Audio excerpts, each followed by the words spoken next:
Trong cuộc đời, có những khoảnh khắc dường như định mệnh đã an bài, khiến con người ta phải đối mặt với những thử thách sinh tử. Một chuyến tàu thuyền qua vùng nước dữ, giữa trời mưa bão gầm thét, tưởng chừng chẳng thể qua nổi.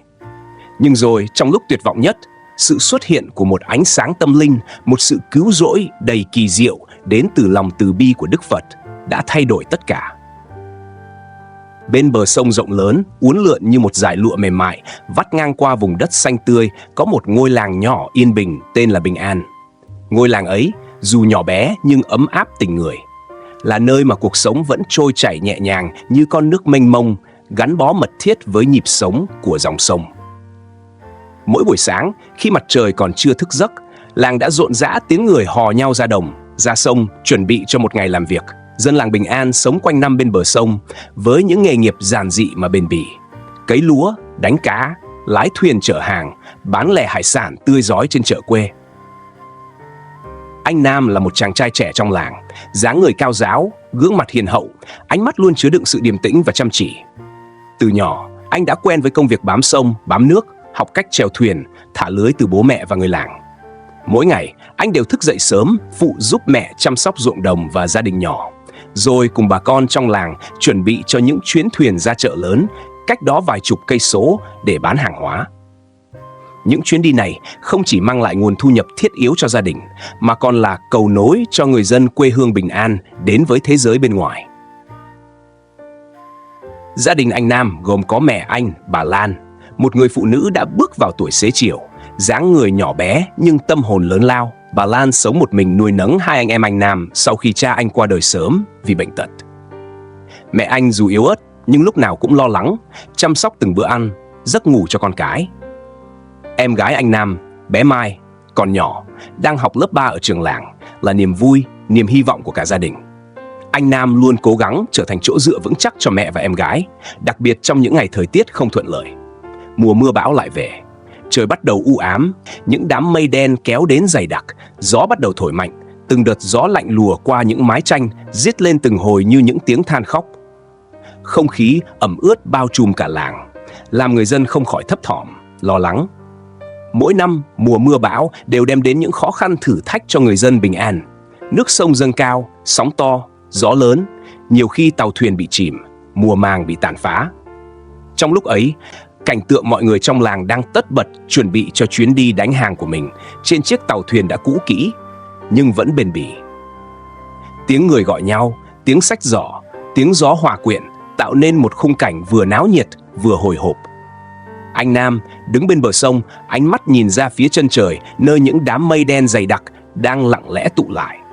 Trong lòng anh tràn ngập sự lo lắng, nhưng anh vẫn cố gắng giữ bình tĩnh, tự nhủ phải vững vàng vì chuyến đi này rất quan trọng với gia đình. Đó không chỉ là một chuyến đi đơn thuần, mà là hy vọng, là cơ hội để mẹ con anh có được cuộc sống tốt hơn, là cách duy trì truyền thống sống hòa hợp với thiên nhiên, với sông nước của người dân làng Bình An. Anh nhìn lại mẹ già đang chỉnh sửa chiếc áo ấm cho em gái, rồi quay sang nhìn các bác, các chú chuẩn bị thuyền, gói ghém hàng hóa. Từng tiếng sóng vỗ nhẹ nhàng bên bờ, hòa với tiếng gió rít qua kẽ lá, làm bầu không khí thêm phần hồi hộp. Mỗi người ai cũng dường như hiểu được hiểm nguy đang trực chờ phía trước, nhưng không ai bỏ cuộc. Sự kiên trì, lòng tin và tình yêu dành cho gia đình, cho quê hương đã làm cho họ thêm sức mạnh vượt qua mọi khó khăn. Tàu bắt đầu rời bến lúc trời còn chưa sáng rõ.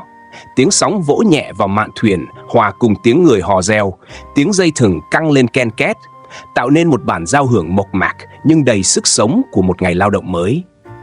Trên khoang tàu, những gương mặt phấn khởi, háo hức pha lẫn chút hồi hộp vì chuyến đi sẽ mang lại nhiều hy vọng, niềm vui cho mỗi gia đình. Anh Nam đứng cạnh mạn thuyền, ánh mắt dõi theo bến sông dần nhỏ lại phía sau, lòng đầy ắp những dự định và niềm tin. Thế nhưng, bầu trời không chờ đợi sự vui mừng của con người.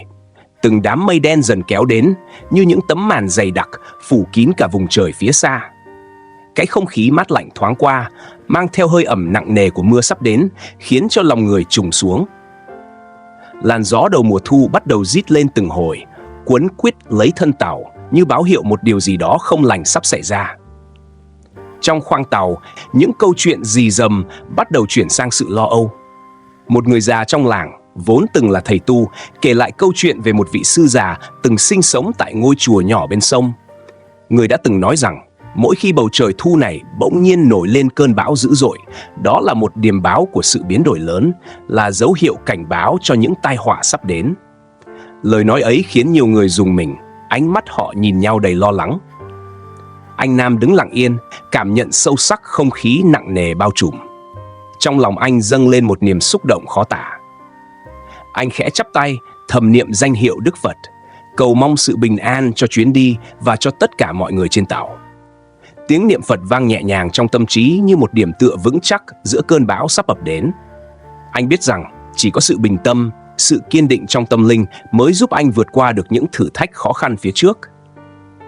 Bất chợt, gió mạnh nổi lên, kéo theo những cơn sóng cuộn trào dữ dội như những ngọn núi nhỏ lao vào thân tàu.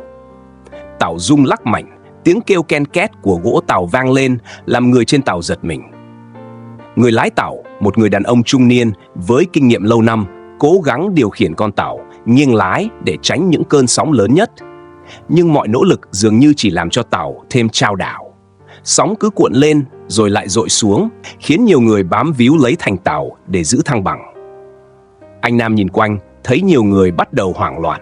Có người la hét, cố gắng kêu gọi nhau giữ bình tĩnh, nhưng chính bản thân họ cũng đang run rẩy vì sợ hãi. Có những người ngay lập tức ngồi xếp bằng, chắp tay niệm Phật, mắt nhắm nghiền như tìm kiếm sự bình an trong chính nội tâm mình. Sự trái ngược của tâm trạng con người hiện lên rõ nét giữa cơn bão dông dữ dội này, vừa là nỗi sợ, vừa là niềm tin bất khuất. Tàu ngày càng bị cuốn vào vùng nước xoáy. Dòng nước mạnh như muốn nuốt chửng tất cả, những vòng xoáy nguy hiểm tạo thành những vòng tròn lớn, khiến tàu bị kéo lê theo. Người lái tàu hét lớn, cố gắng giằng co với tay lái, nhưng dường như vận mệnh đang chống lại họ. Anh Nam cảm thấy trái tim mình đập mạnh hơn bao giờ hết. Tim như nghẹn lại trong ngực khi nhìn thấy từng giọt nước đổ xô ập vào khoang tàu. Nhưng anh vẫn không buông xuôi.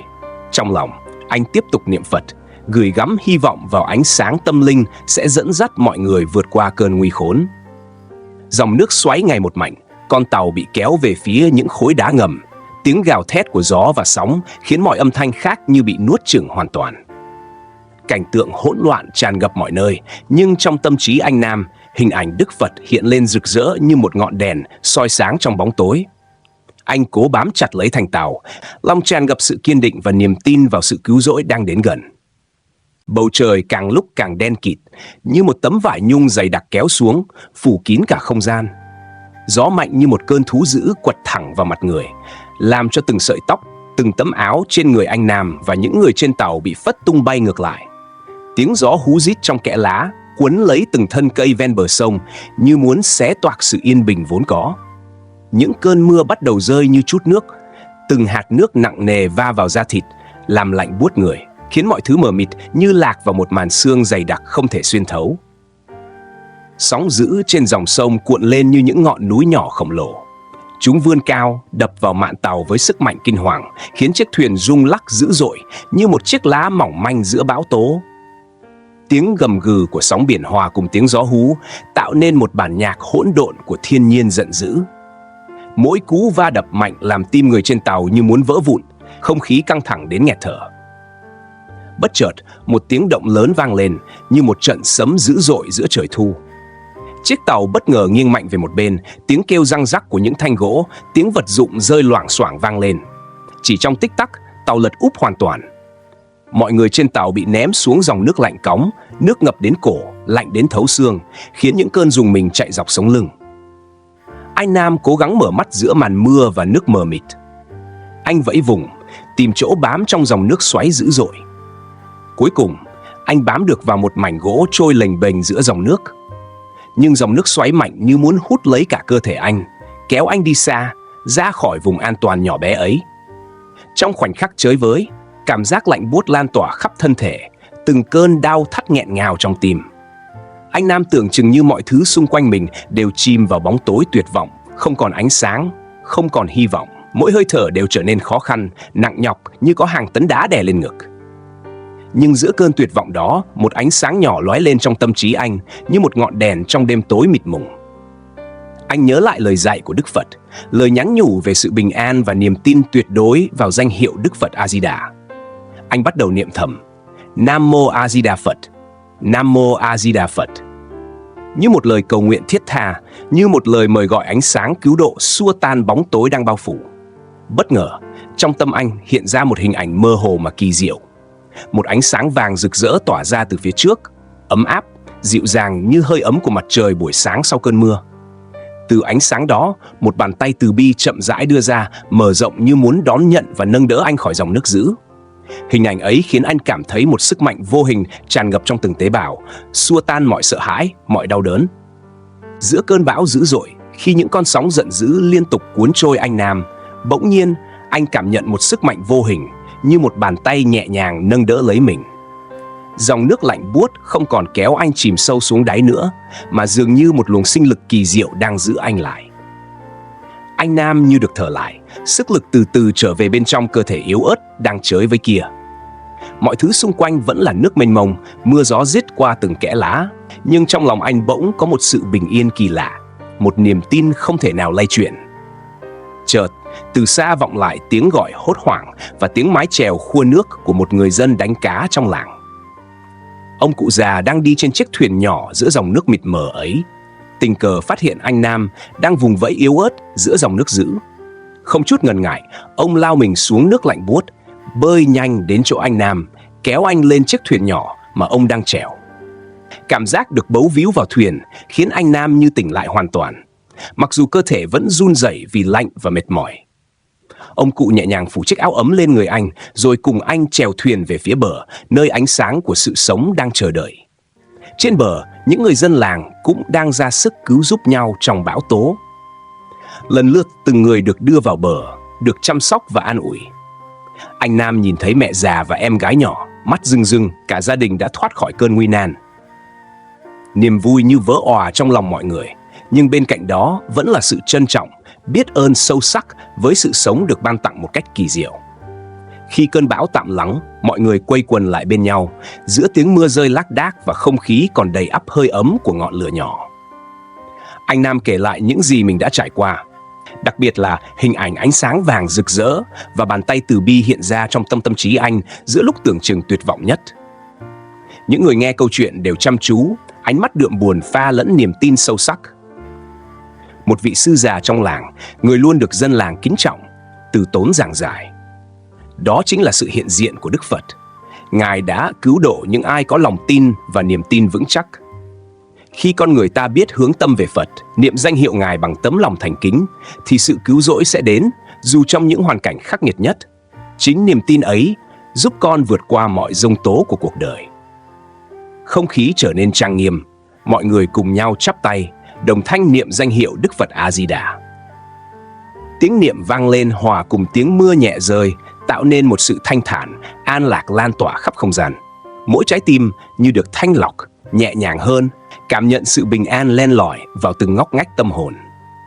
Trong ánh mắt mỗi người, ánh lên sự biết ơn vô hạn và niềm tin vững chắc vào sức mạnh của Phật Pháp, sức mạnh có thể vượt qua mọi đau khổ, dẫn lối cho con người đến với sự sống và hạnh phúc. Sau những ngày gian nan vượt bão, anh Nam trở về làng với tâm hồn nhẹ nhõm và đầy ắp niềm biết ơn. Bên mẹ già yếu và em gái nhỏ, anh cảm nhận rõ hơn bao giờ hết ý nghĩa của sự sống, của tình thân và của niềm tin bất diệt.